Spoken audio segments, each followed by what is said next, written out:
tardes. Invito a subir al estrado al doctor William Burnett, al doctor Alejandro Mendoza Amaro y al doctor David Alonso Ramírez Acuña. Por favor, su paso.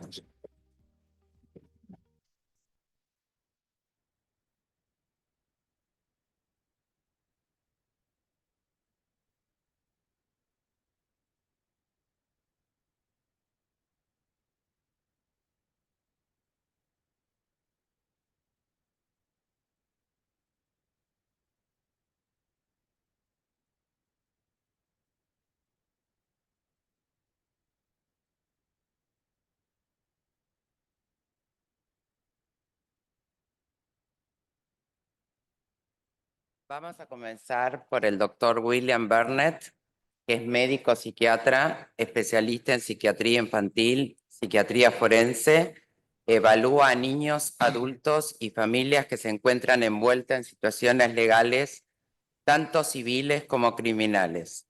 Profesor emérito, investigador y autor de numerosos libros y artículos. El título de su exposición es Gran desinformación con respecto a la teoría de alienación parental, artículos profesionales, capítulos de libros y documentos jurídicos. Aquí pueden hacer uso del auricular porque va a hablar, su conferencia va a ser en inglés.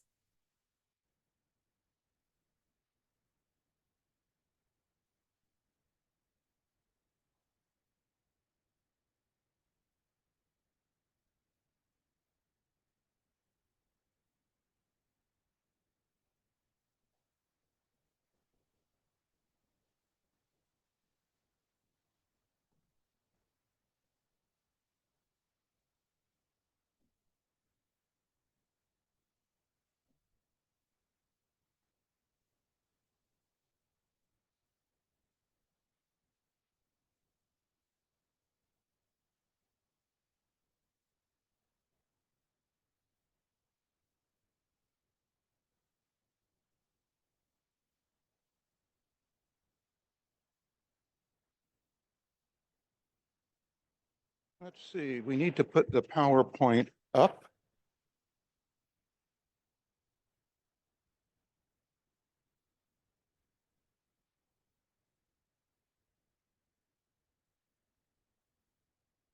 Good. Get rid of this. Good.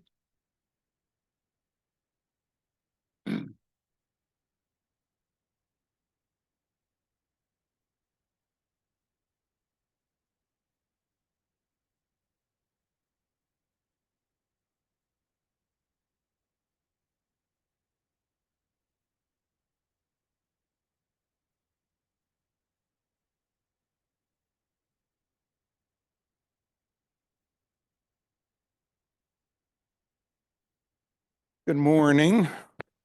Thank you very much for inviting me to be here this morning with you. And thanks to Professor Mizrahi for arranging this wonderful convention. So today, as you can see, this is my topic: misinformation regarding parental alienation theory. And that has already been mentioned this morning by Professor Mizrahi about the importance of misinformation. So I'm going to be continuing that conversation. So here I am. So I'm a child psychiatrist in Nashville, Tennessee, in the United States, and I'm a forensic psychiatrist there, although I'm now retired, and so I go to a lot of meetings, and I like to give talks. But I want to make sure we all are on the same big page. And there are many, many parts to parental alienation theory. So here they are. Here are some of them. The history of the theory, how to identify parental alienation, how to prevent it, interventions. This one, called causation, prevalence, and so on, refers to research on parental alienation. What are legal issues? And we're in the law school. How do we educate other professionals? And how do we advocate on behalf of children and families? So all these topics, many of these topics are going to be presented here today and tomorrow. But I'm adding, in the scope of parental alienation theory, I want to add one topic, and that is misinformation. And how can we counteract misinformation regarding this topic? Because the idea is that if we're going to study parental alienation and we're going to do something about it, we really need to understand the truth about parental alienation. And we also need to understand the false information. So what I'm going to do this morning is I'm going to give you some examples of misinformation, recurrent misstatements about parental alienation theory. And I'm going to tell you about some research that I've done regarding this topic. And then I want to say a few things about what to do about it. What are strategies that we can use to address misinformation? So here are some examples of recurrent misstatements about parental alienation theory, and just 3 or 4 examples. This particular one was in a journal that I'm familiar with, the United States, the Journal of the American Academy of Psychiatry and the Law. And there was an article published in this journal. This was the name of the article: Parental Alienation Debate Belongs in the Courtroom, and so on. And then I'm going to give you some examples of what we do when we see misinformation. So this is one example. This article was published in a journal, and so my colleague and I published a new article in the same journal a few months later, in which we responded to that first article.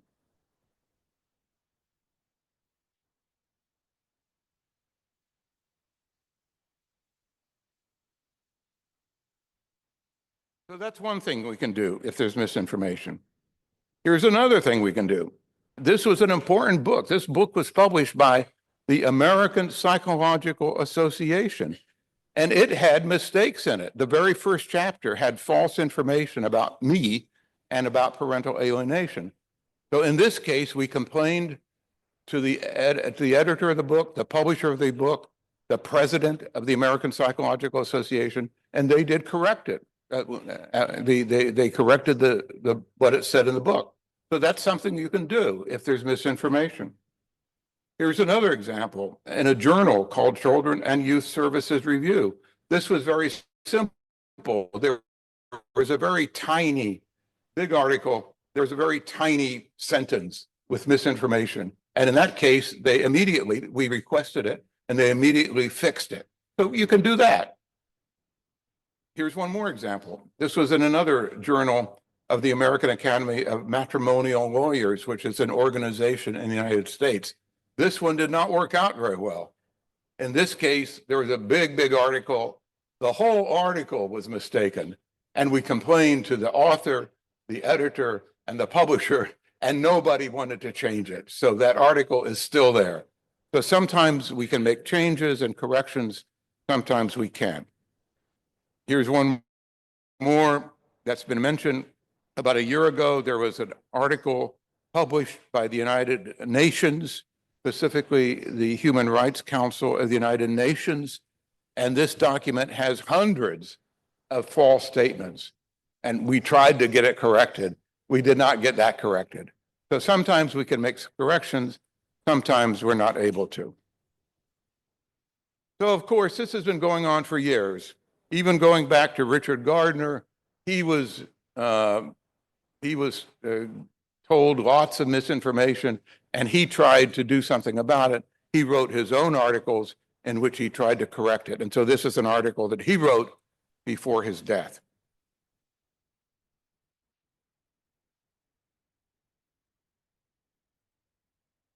So I've gotten very interested in this topic, and I've done some research, which I want to tell you about. So actually, this is a journal that I published an article in, and this is the cover of the journal. And I think you can see this diagram on the cover is a little confusing, that you probably can't understand what it's about. Well, that's on purpose. We did that on purpose because we wanted people to open up the journal and to read the article. So this is the article that we published about a year ago called Scholarly Rumors. And that scholarly rumors are things that are published and one person writes it and then some other author copies it and then some other author copies it. That's why it's called rumors. And we used a particular method that's used in research called citation analysis. And this is what we found. We were studying the idea that there's the same misinformation is printed over and over and over again. So I have to tell you here the false information, and then I'm going to tell you the true information. So let's read this together. This is the false information that has been published more than 100 times. That parental alienation theory assumes that the favored parent has caused parental alienation in the child simply because the child refuses to have a relationship with the rejected parent without identifying or proving alienating behaviors by the favored parent. So that is a mistake. That's incorrect. That's false information because we don't say that. The true information is that there are many reasons why a child might have contact refusal, or what's sometimes called a parent-child contact problem. In other words, we do not say that every time the child refuses a parent, the reason is parental alienation. Hope everybody understands that. What the critics say, we say, they say that every time a child has contact refusal, the answer is parental alienation. We don't say that. That makes us look stupid for people to say that we say that. But what we say is that if a child has contact refusal, there are many possibilities for why that might happen. So that's the information that we were interested in studying. And we published that article I showed you, and now we have a new article. My co-author, whose name is Shenming Zhu, who's a colleague of mine at Vanderbilt University. So we have a new article coming out called Misinformation Echo Chamber. And this is what we did in that article. I want to try to explain to you how we do this research. We read the literature and we identify articles with the same misinformation. So you see all these dots here? Each dot is a different article, and they're chronological. The oldest one is way, way on the left. The more recent ones are way, way on the right. And the size of the dot means how many times that article was quoted by somebody else. So first of all, we find all these articles, and then we do what's called citation analysis. We look for what are the connections. So here, I don't know if you can see the lines, but there are hundreds of lines, which are little arrows that go from one article to another, to another, to another. And that shows you how the misinformation spread from the first article in 1994 all the way to the recent ones in 2022. I don't know if you can see all the little lines, but each one shows how the misinformation spread. And so something we discovered, the new thing we discovered, is that the spread is not even. The spread is not sort of random across all these journals. Instead, the spread goes to a particular journal. A particular journal is responsible for 1/2 of those statements of misinformation. And this is what we did. Well, first of all, this is how it works. This is how it started. This is way back in the beginning, 1994. That's the beginning. And then this is how this is how it ends here in 2022. So you can see in the beginning, there's only one. And in the end, there are many, many articles with the same misinformation. So like I said, we found that many of these are from the same journal. And this diagram with the arrows are all articles that are connected to one journal in the United States. And the connection is either some of these articles, there are 60 of them. Some of them are articles published in the journal, and some of them are articles written by members of the editorial board of that journal. Excuse me here for a second.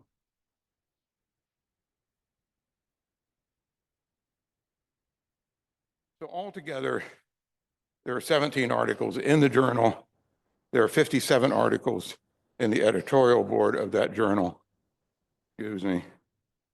There. There we go. And so altogether, 60 of those articles are connected to the same journal. What journal are we talking about? I haven't given you the name of it yet, but I'm going to tell you the name in just a second. This is an example of how it increases over the last few years.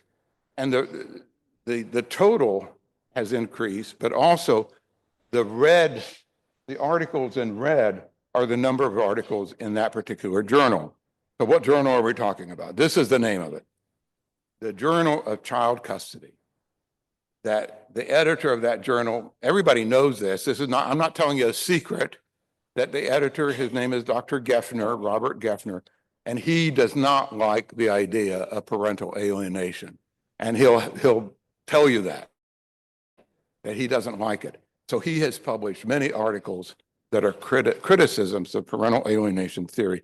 That journal has a new name. This is the new name, the Journal of Family Trauma, Child Custody, and Child Development. Now, I might tell you that this is what the publishers say. You don't have to read this whole thing, but the publisher says the accuracy and the content of the content should not be relied upon. Well, that's true. The articles in this journal, you should not count on their being accurate. And it's true that readers should independently verify with primary sources. That's what they should be doing. If they went back and looked at the primary sources, they would not be publishing all this misinformation. So what can we do about this? So there are several things to do. We can make a complaint to the publisher. I told you about, we did that once, several times. We can publish a rebuttal. We've done that. We can write a book trying to state the true information. You can write a letter to the editor. Nowadays, people watch videos. We've made videos about misinformation. You can make a campaign. And mainly, when you read articles, don't believe everything you see. So here's a book. This is a book that I did a couple of years ago. And each chapter has true information. And at the end of the chapter, it has misinformation about that topic. So that's one way to try to clean up misinformation. Here's another book. This is important. This book is published by the American Bar Association in the United States. And this is about parental alienation. And it has a whole chapter on misinformation. So we've tried, my colleagues and I have tried to correct these problems. Well, can we talk to people that we disagree with? Can we engage in legitimate dialogue with the people that we sometimes disagree with? So there is an organization that is trying to do that. You may have heard of this organization, AFCC, the Association of Family and Conciliation Courts, the big organization from many different countries, many different disciplines, but it has to do with professionals who have an interest in family law. And we have an idea at AFCC to have a committee of people who disagree with each other. So there are several of us, right now there are 6 or 7 of us, and we don't agree, but we sit down and we talk together and we try to understand each other. And I hope that eventually we will publish what we agree on.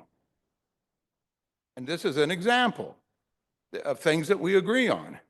We agree, for instance, that domestic violence is a serious problem, but sometimes there are false allegations of domestic violence. Everybody would agree with that, almost, I think. And I think we agree on this. Parental alienation is a serious problem, but sometimes there are false allegations of parental alienation. So our committee has tried to have conversations and see what do we agree on and what do we don't agree on. And in fact, this project was presented. It's called the Peace Talks of the AFCC, and it was presented in Boston in the United States a few months ago. So the Peace Talks are having an actual result that we're actually getting together. We're announcing our conclusions. And that happened a few months ago. That process, the Peace Talks, have continued. Actually, well, this is what it said a few months ago in June. Depolarizing by example, AFCC Peace Talks on parent-child contact problems. So we've continued that. And in fact, it's being presented again tomorrow in the United States, in Ohio. There's another presentation on the same topic. And I was supposed to be there, but I'm not there because I'm here today. So that's fine. But the project is continuing. And this is what tomorrow they're talking about: AFCC Peace Talks, reflecting on progress and engaging feedback. So that's a real effort to try to engage in conversations regarding disagreements and misinformation about parental alienation. It's a lot of trouble. Why are we going to all this trouble? Why do we sit down and have these conversations? Many reasons. First of all, if we have a conversation with people, we increase the number of people who understand parental alienation theory. You know, now the members of my committee, I think, understand it better. And it's the only real way to reduce misunderstandings. Some of what the misinformation is just because people have read the wrong thing, or they misunderstood what they read. So when we discuss it, we reduce that. It helps us, if we are teaching parental alienation, it helps us do it better. Because if we have conversations with people that we don't agree with, it helps us understand why there are misunderstandings. And it helps us understand weak areas. Maybe we need more research. And maybe there are some things we say that are incorrect. So it helps us make corrections. And finally, we make friends. And if we have conversations with people we don't agree with, we meet interesting people. So that's what I wanted to tell you today about misinformation and the new research that we're trying to do and the steps we are trying to take to reduce the amount of misinformation. So I hope that's helpful to you. This is the organization that I'm the president of, Parental Alienation Study Group. You're welcome to join the organization. That's our website. Come to the website and visit it, and maybe we'll see you there. Thank you very much for your attention this morning.